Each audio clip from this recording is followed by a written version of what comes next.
Which current player from any club would you want to take a set shot from 40 metres out directly in front if it was a matter of life or death? Jeremy Cameron.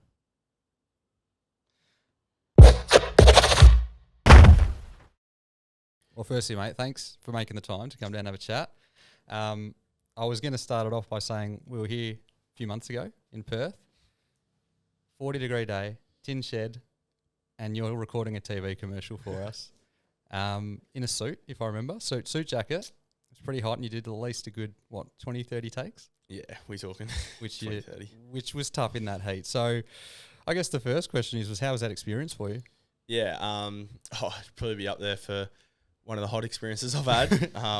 It was a good day to meet the whole team and get across the brand and get introduced into the way you guys work, I suppose. But enjoyed the day, but it was bloody hot. Oh mate, it was a tough day, and then you moved house afterwards. Yeah, that made the day a little bit more tough. Just really prioritising your stuff really well there, mate. It was great to meet you that day. We loved it. We loved having you on board, obviously, but dressing up in a suit, filming TV commercials for a brand, it's like, could you ever imagine in your life you'd be in a tin shed shooting a TVC and like it's just such a long way from home, isn't it? Yeah, nah, I never really planned to have done that, but like I said, it was a good experience and opportunity I have. So I was keen to get amongst it and learn a little bit about the filming and production side of things. Yeah, for sure. I've lucky enough to be.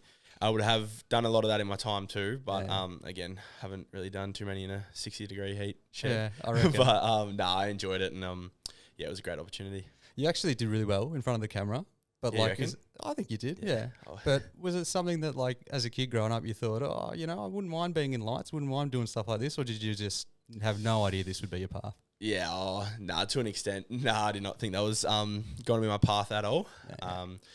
I feel you get a little bit frustrated when they just say one more, but that one more keeps going and proceeds to get longer and longer as you go through it. But it was a good day. You had a ripping though, like attitude towards it. Like once you got the hang of what was going on, you were like, nah, got that wrong. Give me another go. And you're really persistent. Like I was actually asked you on the day, like where does that sort of attitude come from where you just can knuckle down and repeat till you get it right? Yeah.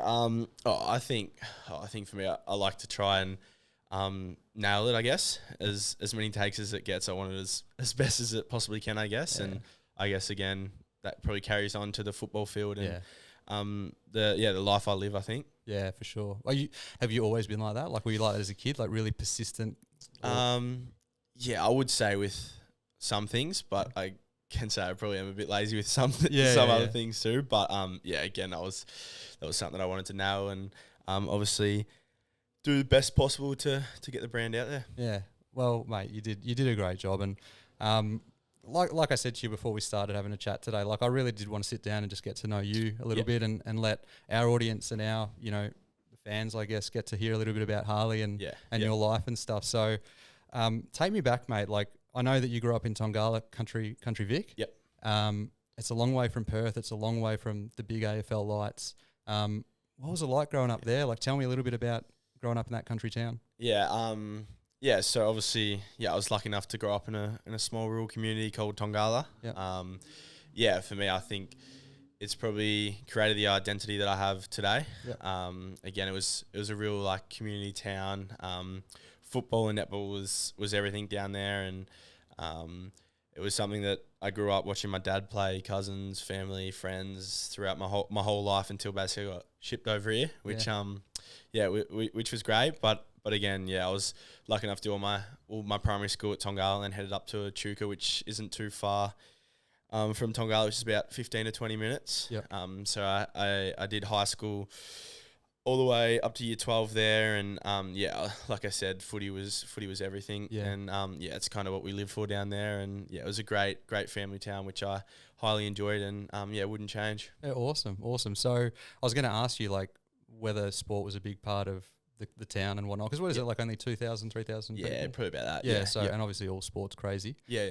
So what was your first sort of interaction with a footy? Like when did you first pitch? Can you remember first picking up a footy or being drawn to it? Yeah, not really, but since I remember, I can always picture myself having a football in hand. Obviously, obviously my dad played over 400 games too, so I was lucky enough when I was a little tacker to still watch him run around.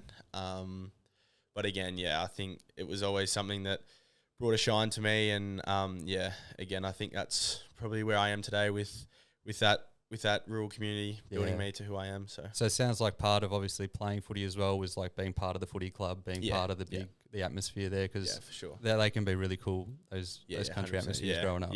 Obviously heaps of friends made, heaps of connections and stuff still there, I'm guessing. 100%. Like, given that it was so sport crazy and you were probably had no other choice than to play footy down there, was there anything else that you did growing up that was interesting to you, or was it just like all sport? Great question. Well, sport took up a big chunk of it. Again, I played a bit of cricket, tennis growing up. Played a year of domestic basketball with some mates and my sister. Like spending time with family, Nan and Pa obviously was something that I cherished growing up, and still do with them. Obviously, they lived on a farm when I grew up, so that was something that I highly enjoyed getting out there, and had other family that owned dairy farms and worked on dairy farms. So that was something that in my spare time I was lucky enough to get out there and get an insight to that world and learn a few things in that pathway. But for me, I was working early hours, like 5 to 8 for milking, like stuff like that was something that I enjoyed, and it was obviously different from living in town. I got to get out and experience that. Yeah. How do you rate your skills as a farmhand? Were you good? Were you hardworking, or were you a bit average? I think they would probably say a bit average, but I thought I was pretty hardworking. But it was a great opportunity, and I worked on a few farms for a fair chunk of time growing up, which was great, and obviously sat in the tractor at Pete Bird's farm, which was something that I highly enjoyed too. Yeah, right.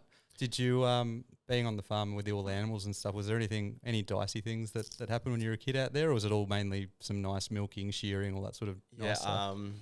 Great question. I think, I don't know.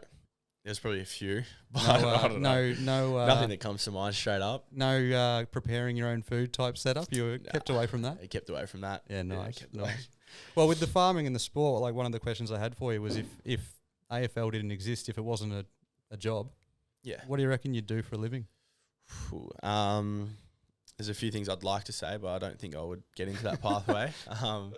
But I don't know, maybe somewhere along the lines of something to do with business, maybe, or I don't know, maybe as simple as like a trade or something. Yeah. But pursue something that I think that I would find myself and see myself doing long term. Yeah. But I think again, like I was lucky enough footy was kind of always there for me, and it was something that I had given everything to, and I didn't really, as probably bad as it sounds, I didn't really probably think too much away from footy. Yeah.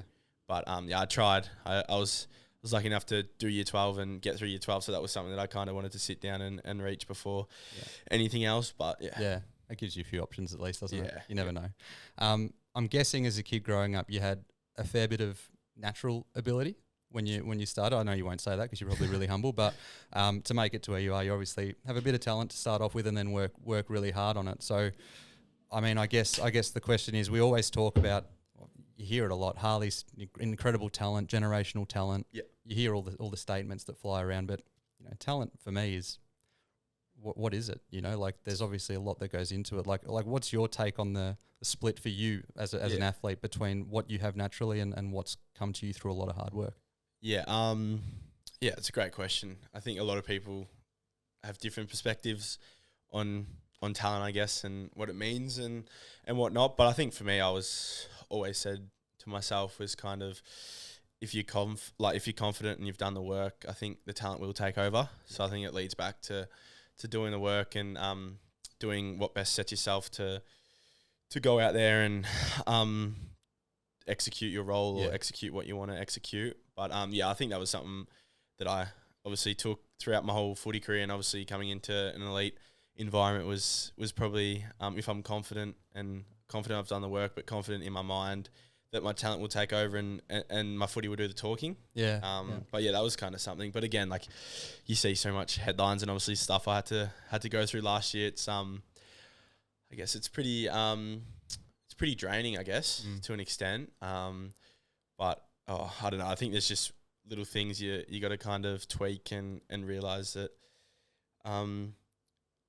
there's a reason, I guess, why this stuff's happening. I guess I think I want to set my standard high and reach as far as I possibly can. Yeah, I think you look at some players, they're probably in the medium line, but they don't get that. Yeah. So I think I could probably look at that as beneficial, basically, and benefit on that due to the fact of some people don't get that. Yeah. So I think the highlight for me is to reach as far as I can and use that as fuel. And yeah, for sure. Like, it's interesting. Like, you've obviously driven internally a lot. You've got your standards that you know you can reach, which I think is a good way to do it. What's the feeling you get when you hear a lot of this talk of, oh, he's just talent, he's great talent, he's this great, he's got all this potential, this great talent. It's like, but behind closed doors, the hours and the legwork that's going in. Like, is it annoying or is it just like whatever? Yeah, I think I'm a bit whatever. Yeah. Again, like, I go with the flow. I'm not too serious with it all. Yeah. Which we love. Yeah, which is good. But I think I know what's best for me, and they don't. So at the end of the day, it's control the controllables and get back to what I can do to impact my performance, I guess. And it's kind of just noise in the external environment. Yeah, nice. Well, mate, you're a young fella, but it sounds like you've got a good head on your shoulders, like a good level head. Like, has that come from somewhere? Was there anyone important that gave you some good guidance, that still gives you some good guidance? Any mentors you had growing up?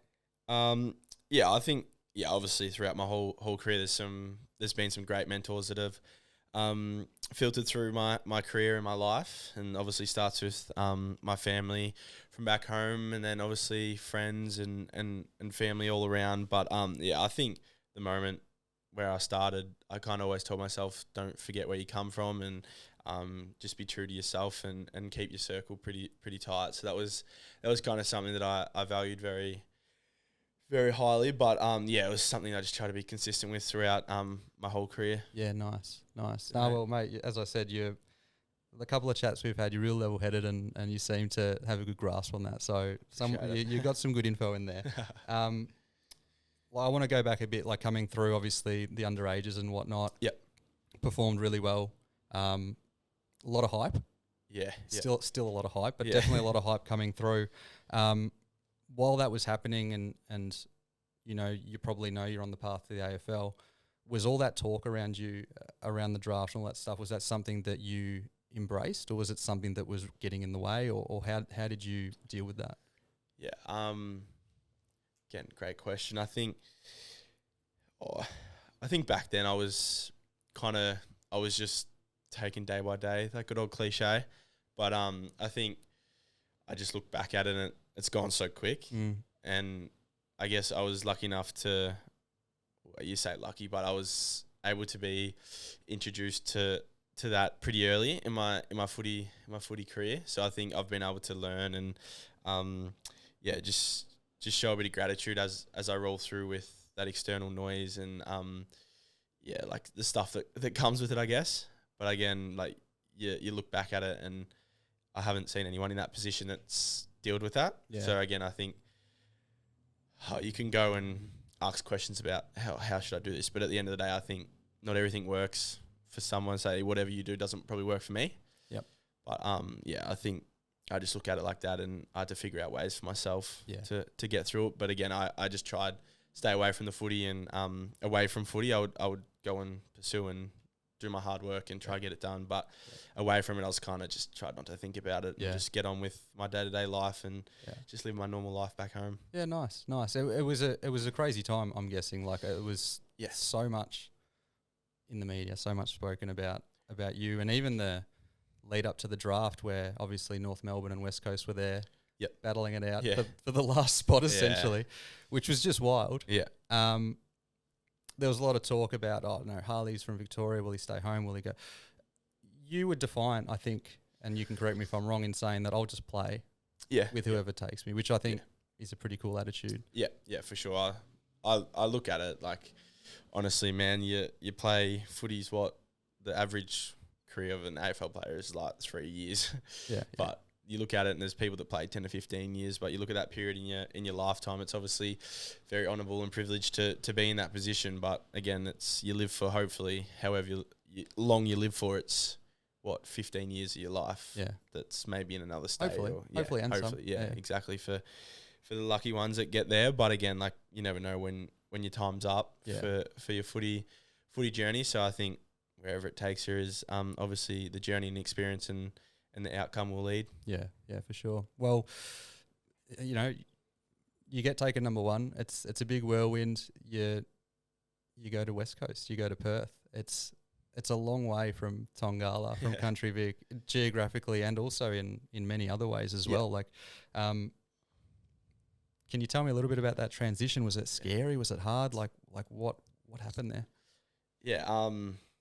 Yeah, I think at the start it kind of felt like a holiday, to be honest. Really? Beautiful beaches, yeah. I was lucky enough to stroll in and live with Oscar Allen, the captain, for a couple of weeks until I settled in and found a home. But I think, for me, you get across, you get drafted, you get moved across within a couple of days, to be honest, and you're only here for a certain period of like 3 or so weeks, and you go back for Christmas and see the family, and you're like an AFL player, and everyone thinks it's so sick. But that was a pretty cool like time period of all of it happening. But then again, you get back to get stuck into preseason, and it's all like bang, you just get thrown back into it. But yeah, I think the period, don't get me wrong, it was tough at times. I think in an ideal world, you'd love to spend your day off around at your families, your mum and dad's, or get home and have dinner cooked, not have to do it yourself, or go around and see Nan and Pa. I think just a small little things that probably meant a lot, you can't really do, obviously, with them not here. Yep. But they're only a phone call away at the end of the day, and I know that they will support me. And again, every game, every trainer, I know they'll be cheering me on, all the people back home, and again, I know that they'll be proud of me and the position I'm in. So yeah. Oh mate, I'm sure they are. Nice, mate. Just taking out the logo. We need that. I picked up on something you said then, how you flew to Perth for the first time, and then there was a little period there where you sort of flew back, and you're a bit of a rock star for a minute there. Is that sort of what happened, or was that just a slip of the tongue? Well, we're rockstar here or back? No, so you got drafted, you flew over to Perth to obviously meet the club and whatnot, and then there was a little patch there where you flown back home and you said everyone's like, whoa, this guy's an AFL footballer. How crazy is that? What was that little period like? I don't know. I don't know. It's hard to put into words, I guess. I think, again, you got to embrace it, I guess. And just be like, I'm still the normal Harley. Like, I think the one thing that I've been lucky enough to head home and they treat me like the normal Harley, no one different, you know what I mean? So I think that's something that's been great. Yeah. I think everyone that's probably in that position love that. Yeah. And have the people that just treat them like normal people. For sure. Nice. Yeah. So no rock star welcome, just no rock star welcome. Still hanging shit on you and doing all that sort of stuff. Which is good. So all that stuff is obviously a big deal. Like I was on the plane from Melbourne 2 days ago coming here, and even that flight to Perth, I was sort of sitting there, flight from Melbourne to Perth, I was sort of sitting there thinking, it's a long way. And I sort of was wondering, because I knew we were going to have a chat, what you were on that flight, were you by yourself? Like what was happening on that 3 and 4 hour flight, like in your head? Yeah, when we first got across, the other boys that had got drafted too were all on the same flight. Yep. But no, you're right. The plane ride from Melbourne to here is a little bit of a stretch. But going back's not too bad. It's like 3 with the wind. Yeah. But I actually had a shocker the other day. I had to fly to Melbourne for a photo shoot. Left here about 9:30. Got into Melbourne at about 2:30. Really? Yeah, and then got back to my apartment at like 3:30 a.m. Went to sleep, woke up at about 9, and then went to the studio about 10, from 10 to like 11:30. Had to do like a photo shoot for like the AFL, and then back on the plane. So I wasn't even in Melbourne for like 10 hours. That's harsh. And I had the worst seat on the way home. How? Shocking. What airline are you flying, mate, to get these terrible... Oh, no. You'd think that would be in business, wouldn't you? Oh, you'd hope so. You'd hope so. Maybe we should have got you in business. Yeah. Mate, so the family stuff, obviously it's big. It's a huge deal for a young fella to move out. Put that aside for a minute. Yep. Stepping out of the underage system straight into the fire of the AFL, and you're playing seniors straight away. You know, what was there something that stood out to you that really slapped you in the face? That's like, whoa, this is really different, or was it a not too tough a transition?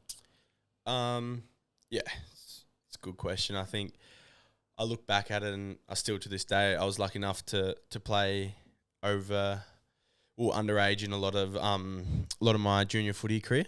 I was lucky enough to play seniors at I think 15, 16. Yep. So that was a great experience for me, and I always loved the challenge of playing against older and I guess more experienced players and better players, I guess, to an extent.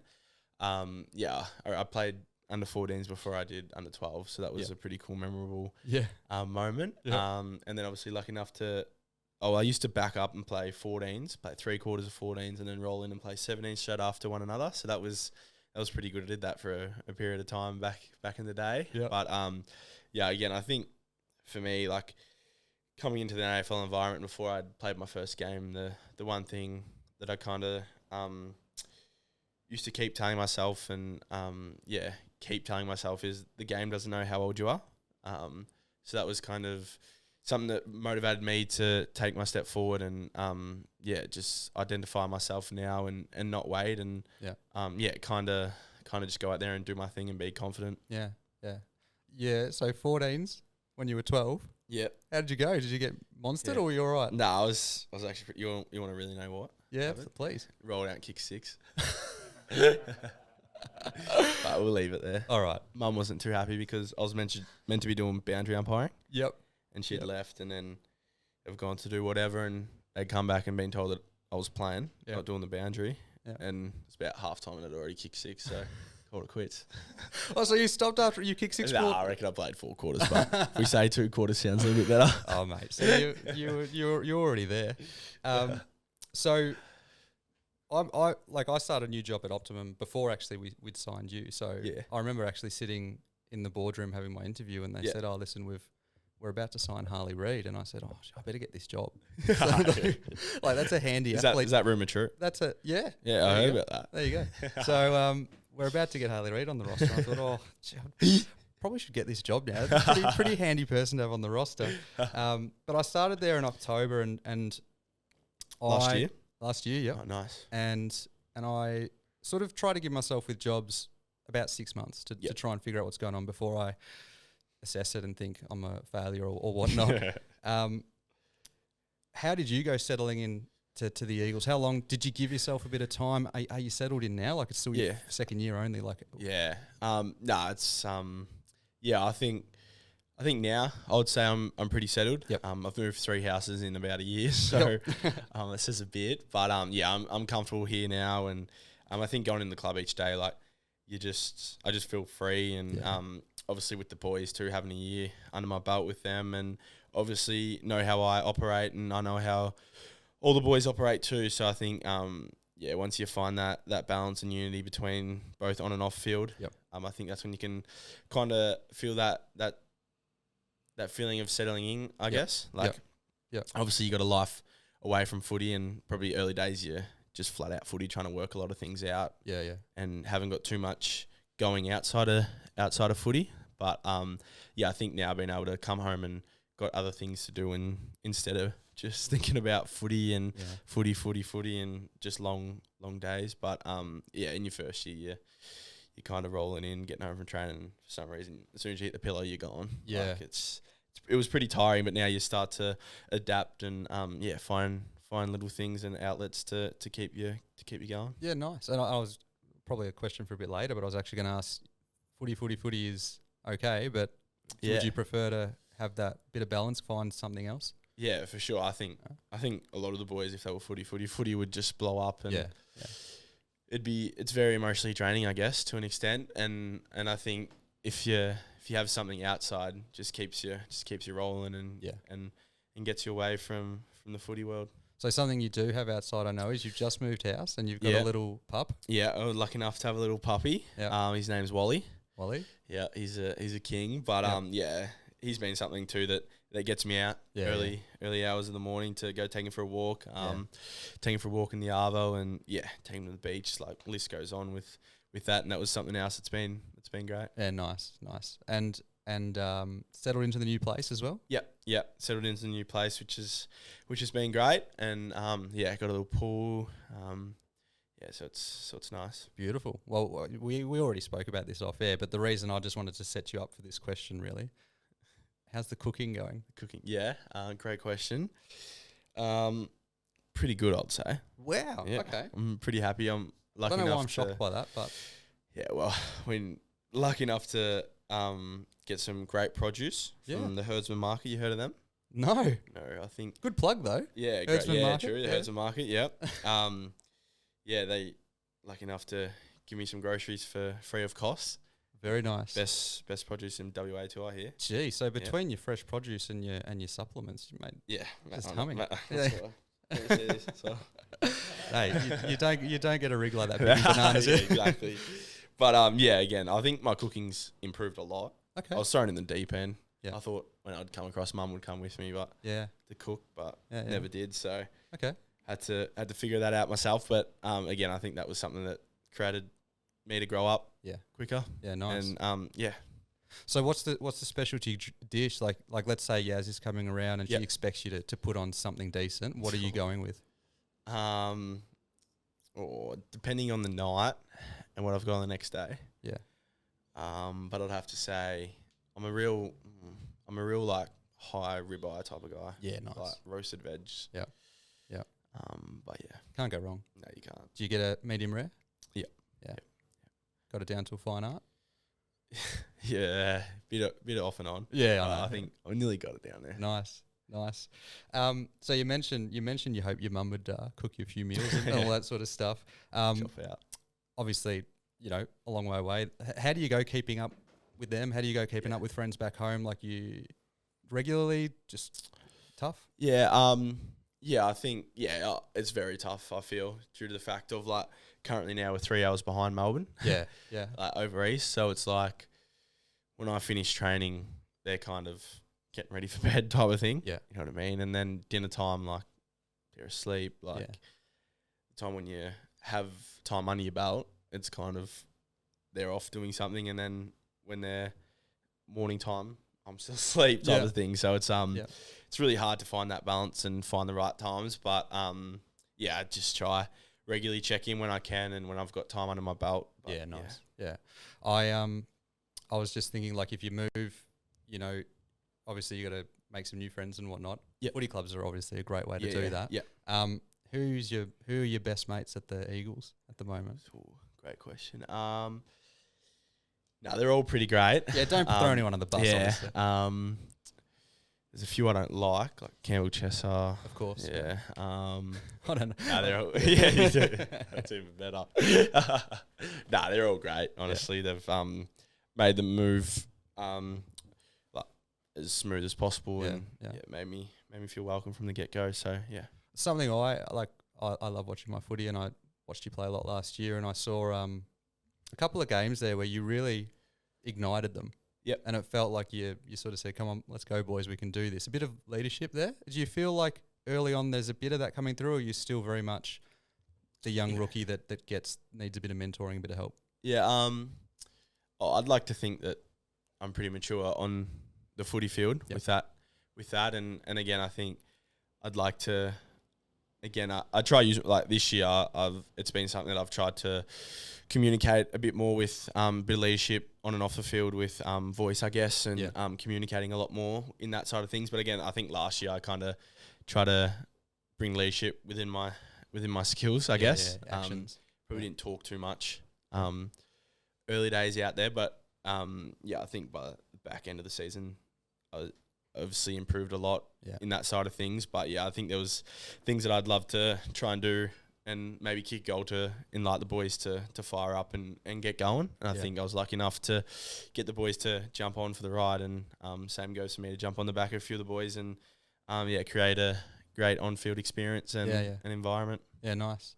Well, mate, you're good at batting it out of your weight division, aren't you? 6 goals in the under 14s at 12 years old, like no problem at the AFL level. You strike me as being confident. You strike me as having some good banter, some good laughs. If I was to round up, and I haven't done this, but if I was to round up a bunch of your best mates from back in Tongala and sit them in a room, what do you reckon they'd say to describe you? How do you reckon they'd describe you? Probably what you just described me as, I reckon. Yeah, confident, good banter. Yeah. Yeah, you probably nailed it there. Yeah. Okay, they wouldn't say a bad word about you, you reckon? I wouldn't think so. I reckon I'm pretty good. Yeah. Oh, gee, you got some good mates. Yeah. So I do actually have them here. No. Yeah. See ya. Yeah. Do you still feel like the young lad from Tongala, or do you reckon you've evolved a little bit now? I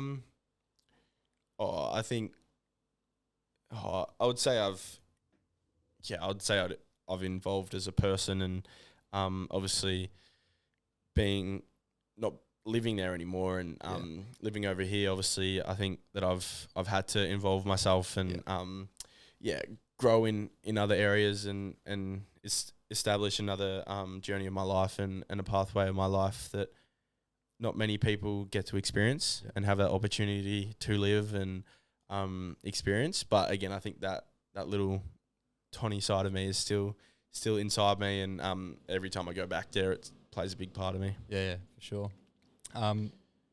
Mate, from like we've touched on it earlier, but like from where I sit, from I'm sure where a lot of fans sit, you look like you're pretty fearless on the field. Like there's a confidence, there's a fearless that comes through. I guess what I wanted to know was, does what's happening on the inside match what we're sort of seeing portrayed on the outside? Yeah. I think the fuel that I get from Optimum, I think allows me to be able to play to my strengths and show good focus, good strength. Yeah, exactly. Yeah. And my recovery's up to date, and I feel that I recover best, obviously, thanks to you guys. You're a good man. I think personally, again, that was just the way I've always played, and I've just always like lent to those type of values and actions that I try to carry both on field. Yeah. And off the field, you reckon? Pretty fearless? I wouldn't say off. I wouldn't say off field. No? Bit more, I don't know, what's it, a bit more? I think I got white line fever, I think. Okay. Yeah. Okay, nice. So very, very conservative off the field then, I'm guessing. Pretty switched on off the field. Mate, this might sound like a weird question, but can you give me a bit of insight? Someone that like watch pro sports players, elite sports players play, and it's often just think, what are you thinking on the field? Like, can you give me a bit of an insight to your thoughts during the game? And that might be pre-game, maybe halftime, quarter time. Like what are some of the things that you think about and focus on during the actual game? Yeah, in the heat of the moment, it's pretty hard to memorize or remember what you're thinking of, I guess. Yep. Again, it's a tricky question. Like, I'd love to listen to what a lot of professional athletes answer to that question. Yeah. But again, I think for me, I don't really think too much. Yeah, that's good. Like I was trying to get at like whether there's a bit of flow happening there, just it's all just happening for you. Yeah, I think for me, like those 2-3 hours is probably the best time of the week where you get to go out there and you put your phone away and the external world's just kind of gone. Yeah. And it's just you and 24 other boys that are going to work and you're playing the game that you've loved and grown up playing. Yep.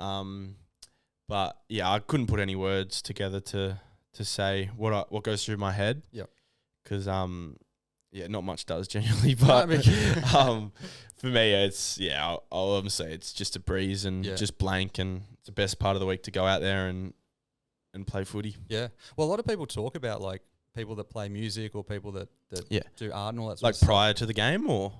Yeah. Oh no, I was going to say like it's a bit of a meditative thing where you just like switch off a bit and it's your chance to like. Yeah, get it. But like, maybe inside the locker room just before you're about to head out there, you're taped up, you're ready to go. Like, is there nerves? Is there excitement? I'm not too much of a nervous guy either, which is good when it comes to footy. Yep. Again, I think this is just the confidence is key for me to play my best footy, and then my talent will take over. Yep. But I think music, obviously, prior to the game is something that I always do, and my music definitely filters through a lot of different categories. And another thing is too, on the way to the game, I always ring my parents and partner on the way to home games, which is good. Yep. But yeah, it's kind of my only thing that I do. Well, you know what I'm going to ask you now. Go on. What's going through the earbuds? Through the earbuds, yeah. Honestly, Don't be shy. there's a If lot. it's Taylor Swift or what, you can tell me. What is it? It's not one that rolls straight off the top of my head, but like Nice Spot, bit of Drake. Yep. What else rolls through? There's some absolute like fatties just pumping too, which I get around those. Yep. Bit of SoundCloud. Yep. For that, but yeah, I filter through a lot of different ones. Bit of R&B. Yeah. Bit of everything. Yeah, nice. Oh, Bit of Dare. good to know. Good to Yep. know, mate. I was going to ask you with your mindset. So we talked last time. I'm a big Saints fan. Yep. Someone like Marcus Windhager, Yeah. you know, you're Who? you're going all right at please. Yeah. You're going all right at halftime. You're hurting Yeah, the Saints. you have to bring it up though. Yeah, and just someone like that comes to you, and then what are you thinking there? Like, oh no, like this is not what I wanted, or I'm gonna destroy you, or Yeah. No, I think that was probably great. A great learning curve for me that day. I think first half I was going pretty good. Yep. I was pretty happy. Yep. And then roll out there for the second half, and obviously he took to tag me, and I think that was a day where I learnt a lot, and I think didn't really find the help early days in that third quarter, sorry, and Yep. I felt that I was just thinking more of the man, and it got to me a little bit, I guess, and it kept me to 3 in the last half, so probably says a bit, but again, I think it was something that I have to obviously deal with now, and it was something I sat down with Simo and tried to work through and try to find ways that I could get through it and find different opportunities to get back into the game, and I think at the end of the day it was more mindset, and probably didn't really think about it too much, and think into it, but I'll give you that one. Well, mate, it's not many first year players attract a hard tag, so there's a bit of privilege, I guess, attached to that as well. Yeah, it was a pretty hard tag, Yeah. unnecessary. And I mean, you just came up against the better team that day, so what do we do? Please. I know. Listen, I know you're a highly competitive man, and I think anyone at your level sort of has to be.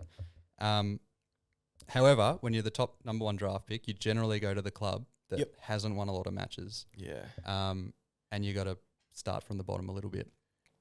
I'd love to know. I know you said you don't think too much on the field, but even off the field, sort of, what goes through your mind when you're not winning many matches? You know, games are sort of slipping away. Like, does a bit of negativity creep in there, or do you remain true to process, stay positive? Yeah. Again, a lot of different things filter through a lot of the boys' heads, and obviously mine too, and the coaching staff, and a few boys go down. We go on a winning streak. I think we won. I reckon we beat. We didn't beat Saints. I was going to say Saints. We beat Richmond, and then we beat Melbourne here, and then we headed over to Adelaide. We're on a pretty good streak, and then we lose by like 100 points. So it was like up and about, and then we just dropped dead. So it was it was tough. Don't get me wrong. There's some hard shifts that we got to put in and pay. But at the end of the day, I think too we all put in and try to look at the end result and try to focus on how can we be better as an individual and as a team and away from the game too. But again, like, we were so lucky to have our fans support us day in, day out, and like, we were having people at the airport at like 1 a.m. when we get back. Like, people like, it's crazy. But the support was just day in, day out. Like, they show a lot of support and cheer us on. But last year was definitely a roller coaster. Don't get me wrong, a lot of ups and downs, but I think we've made a major step forward to 2025, and I think it's going to be pretty exciting to see how we go this year. And there's a lot to like already, so hopefully that continues to grow and continues to show when we step on the field. Yeah, nice. So it was really interesting actually hear you say that it meant something to you that the fans still come out at that time and support you. Like, I don't know how much fans know that, like how much that support helps, but obviously it's something that does mean a lot to you guys, like especially when times are tough.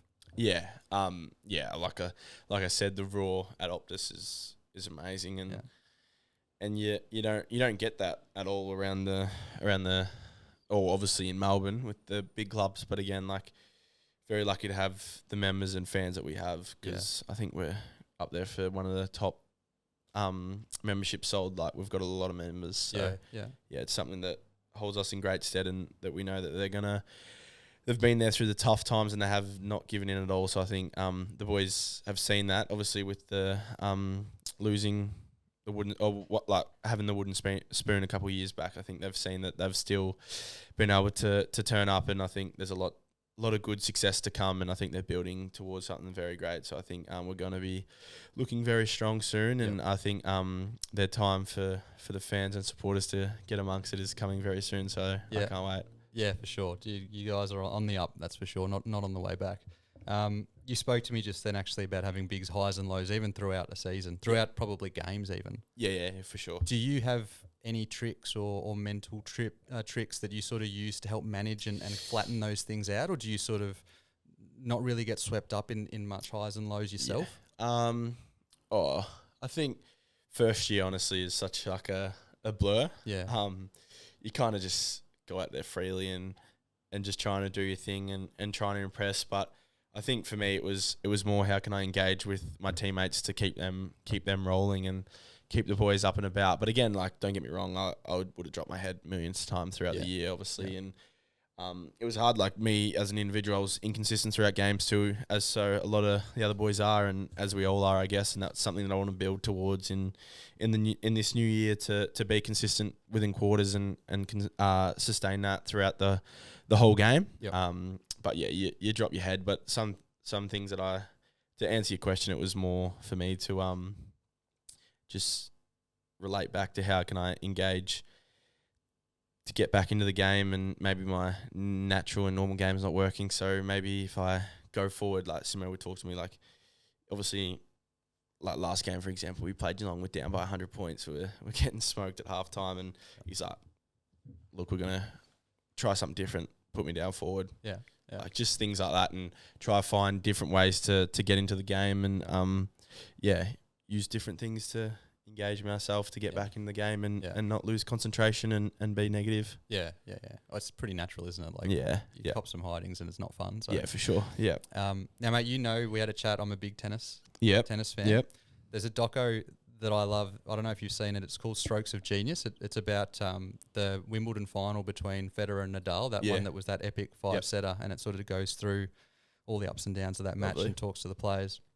And what we sort of learn in that doco is that Roger Federer, as a person, he says that he needs his life off the court to be really good and in harmony so that he performs well on the court, and those two things have to happen together. Yeah, right, yeah. Whereas Rafa sort of has a different approach where whatever's happening out there, he can block that out and then step onto the court and put on his warrior face and become the player that he needs to be, regardless of sort of what's happening outside of that.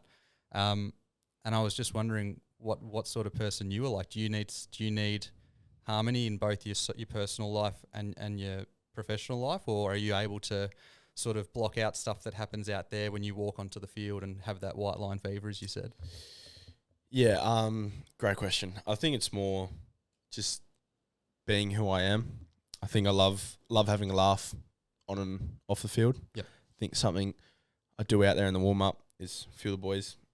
Just stay chill, stay calm, be confident, laugh, have a gag, and just kind of live in the moment, live in the reality. And I think it's, like I said, it's the best time of the week to go out there, and it's your job. So I think it's what we're lucky enough to have that as our job. So we're we go out there and do our thing. But yeah, I think I look at that and they're on another level.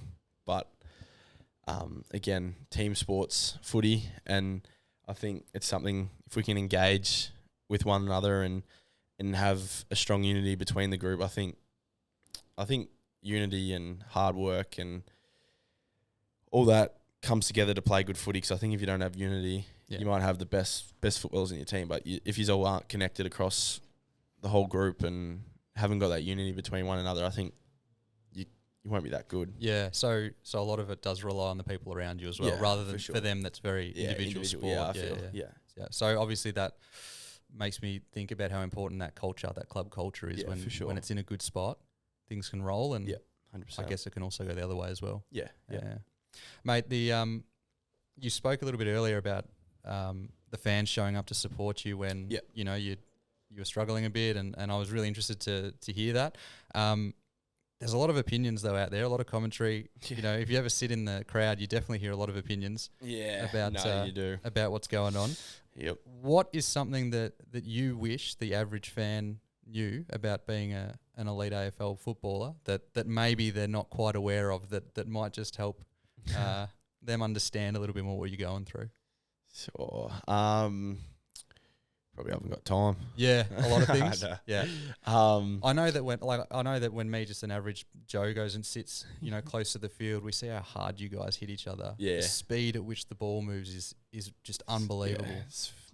Yeah. I think too, like, there's some ridiculous amount of kilometers, I guess. Taken. Speed, like some of the boys at the club, some of the numbers they put up. Like I'm not the best with the GPS side, but again, I'm not there for that. I'm there for the footy. Yep. But some of them boys that put up some ridiculous numbers is like amazing, and somebody don't understand like how crazy that stuff is. But there's a lot of things. Yeah. Even for you that doesn't, you say you don't have the best numbers at the club, but you'd still be racking up ridiculous kilometers. How many Ks do you reckon you run a week? On a week, let's say in the middle of a season, including a game. Oh, mate, I'm talking. Personally, for me, probably like on field, like training, everything, games, the whole week, and like what you do, 20 plus, something, and that's in season. Like pre-season's massive. Yeah. For example, do like Monday would be like an 8K or something. Yeah. Wednesday would be 6 to 8. Yeah. 6 to 8, and then a Friday would be like we're talking 13 to 15. Yeah. Like it's some crazy stuff. It's a huge load, isn't it? For sure. Yeah. Like, I mean, again, plus gym every day, and it all wears you out. Yep. But and cardio, doing a swim or bike, circuits too. It all pretty adds up. Just make sure you get that protein into your mate with the recovery. I'm still kicking in that body, still very going. Very important. By the time the lights go off at the ground, you know, most fans, they're long gone. You know, you guys are in the bottom, going through your end of match routines and whatnot. Can you give me a bit of an insight into what the sort of next 48 hours looks like after a big game? So you've played at Optus on Saturday night, let's say. What does your Sunday and Monday look like? Like, how sore are you? What's the recovery? Yeah. So day after a game is usually day off. Like honestly, straight after a game, we're in post game meeting, then we head off, and if we need ice, there's usually a bit of food there for us too to fuel back up, and then we also can go out into the little open area where we can see our family and friends, or who may have came to the game and gotten into the rooms to see their family and whatnot. But then I think the next 24 to 48 hours is how can we best recover, and obviously sleep's the number one important to recovery, and then being able to just nail down the best ways to recover, and honestly figure out the ways how we best recover, and then head into the club and the day after and do our review and get into some strides, and still kind of fueling up your body and doing some ice baths and all that type of stuff to get the body moving again. Any specific foods? Like, again, I know obviously the supplements are important as well. Yeah, like for sure. Specific there? Yeah. Like as a just in general. Like what's up? Yeah. Well, obviously, protein powder is huge. After I'm taking it pretty frequently at the moment after gym and whatnot to obviously helped me recover and get the protein intake that I need. And like some days where training is like is huge, so straight away to try and get back the certain amount of protein intake and fuel that we need it's been great to obviously be on board with you guys and have access to that day in, day out. Yep. So yeah, it's been great. And another thing too, like we weigh in and weigh out after trainings. So again, that gives us an estimated amount of how much we need to intake. Yep. So yeah, again, that's been huge for me to get a better understanding and be able to grow and learn in that way, being able to have access to some great supplements. Yeah, nice.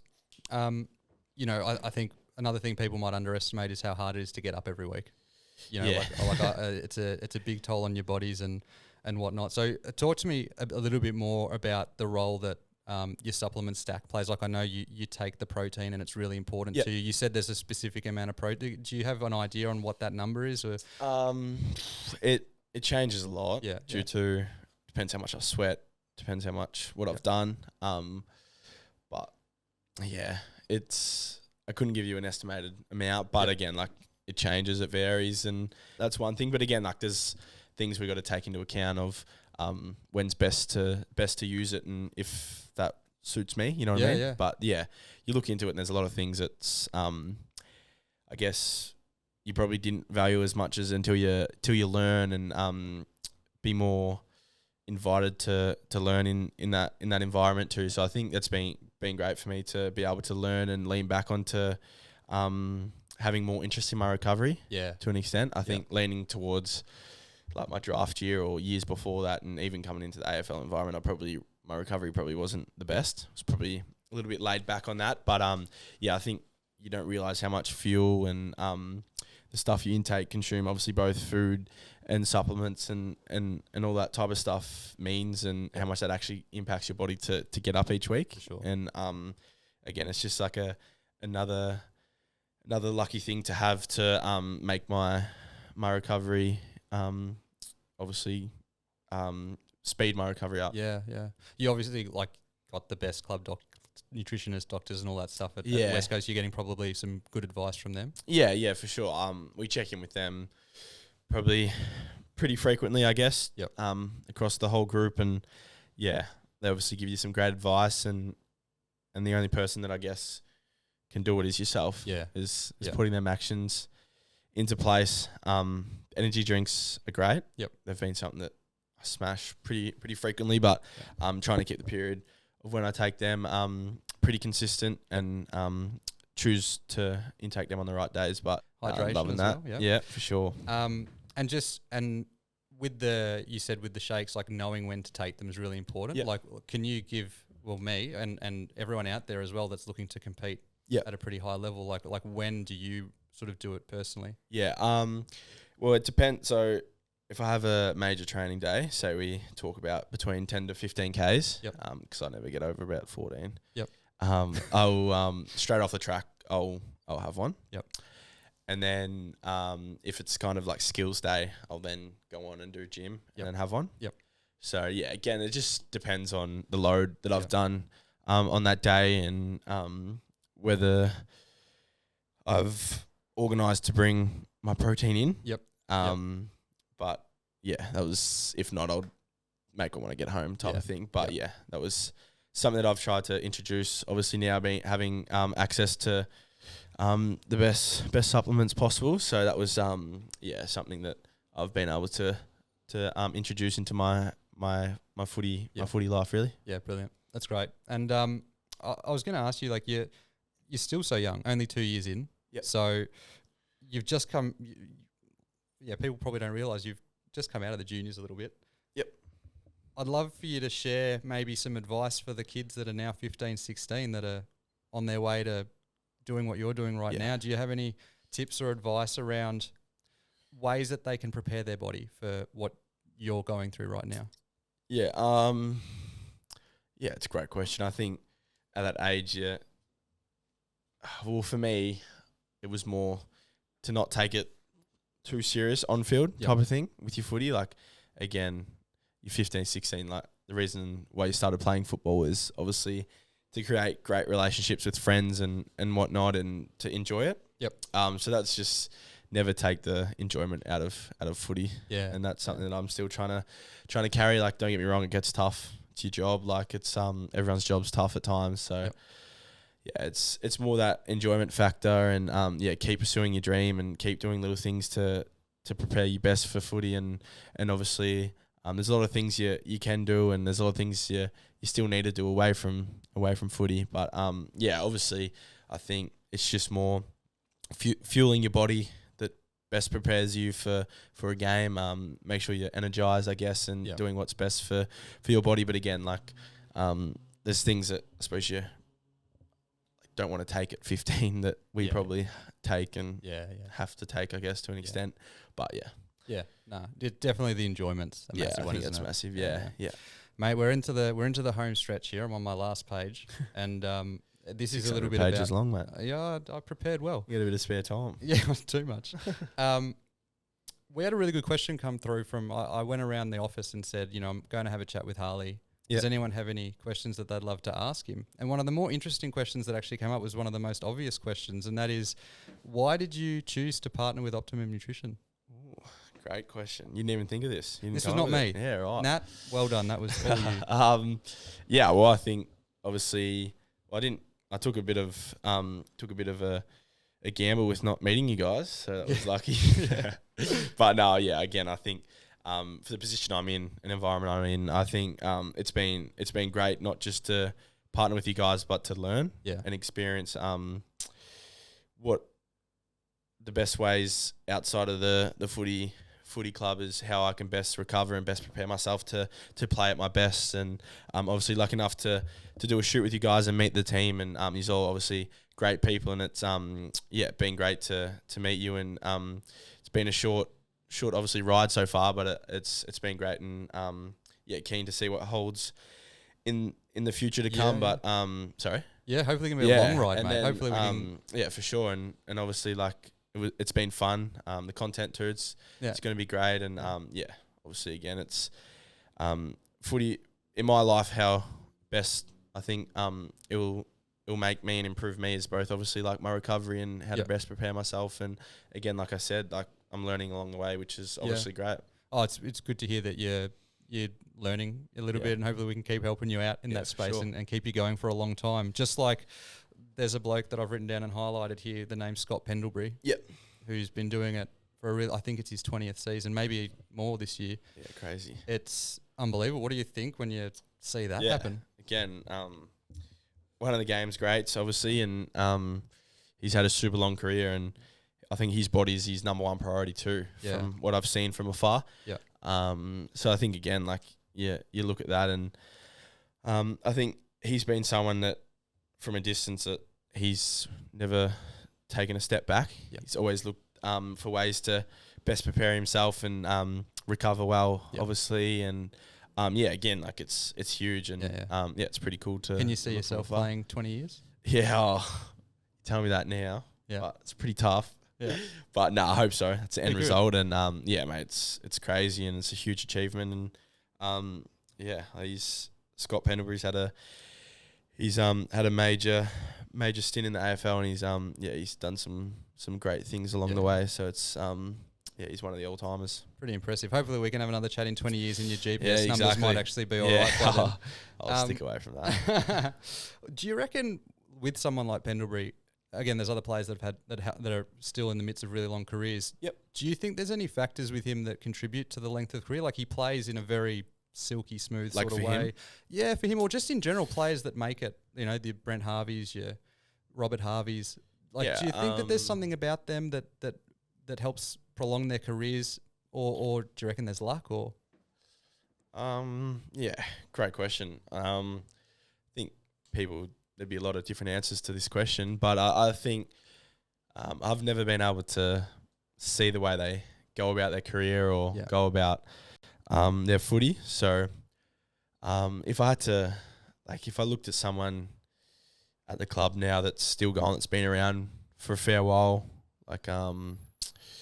who's an example? Don't want to say anyone that might get triggered saying they're old, but Jamie Cripps, I sit back and look at him, and he just does every super small little things that makes him a better player, makes him keep improving, and keeps him on the park. And then obviously from afar, you look at obviously Brent Harvey's played 425 games or whatever it was. I think he would have done every small little thing to inches to anything to best prepare him both on and off the field. And then again, I think it's having that balance away from footy too to keep the mental side very, very healthy. And just trying to extend your career with doing small little things to make your body be able to perform for a very long period of time. And just involving both on and off the field to keep you mentally and physically stable. Yeah, the little things, they add up. Hey, like, mate, I've got 2 more for you. Looking ahead at 2025. Season starts in 2 weeks, I think. Yeah, 3 weeks. We don't play round 0, mate. Come on. Oh, yeah. Just play every Sunday.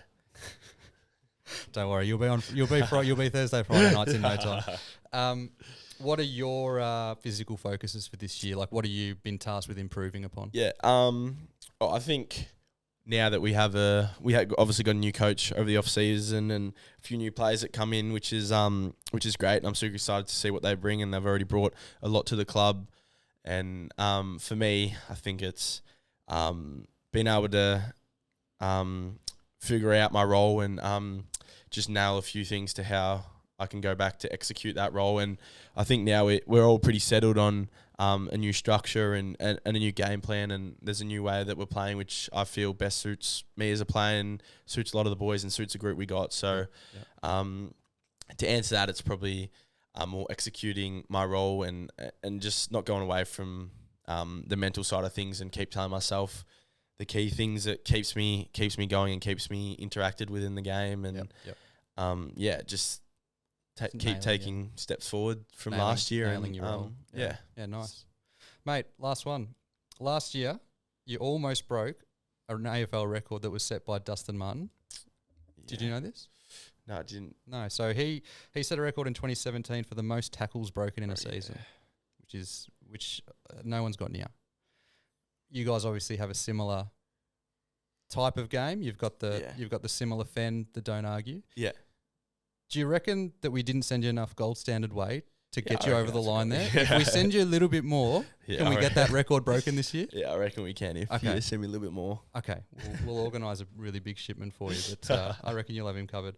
Mate, best of luck for this year. Appreciate it very much. We are right behind you. I had another catch up with someone else today, and I said one of the tough things about this role is being a St Kilda supporter, you meet these people, and now I just can't cheer against you. Like, I'm really hoping you do well. So go out and kill them this year. I hope the Eagles have a great year, and we're really looking forward to checking in on the progress that you make. No, I appreciate it very much. Awesome, mate. Good to chat. Good to chat.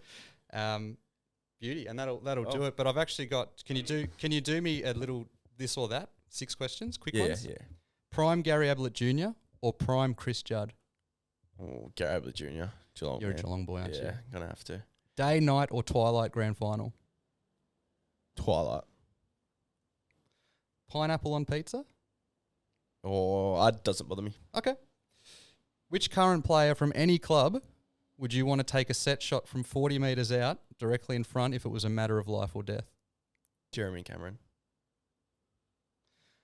Protein shake flavour of choice? I'd have to go Chalky. That's a good answer. Yeah. I'm not going to do the Sampang, what's your favourite colour? That'll wrap it all up. Mate, cheers for your time. Great to chat with you, and good luck. No, I appreciate it. Good man.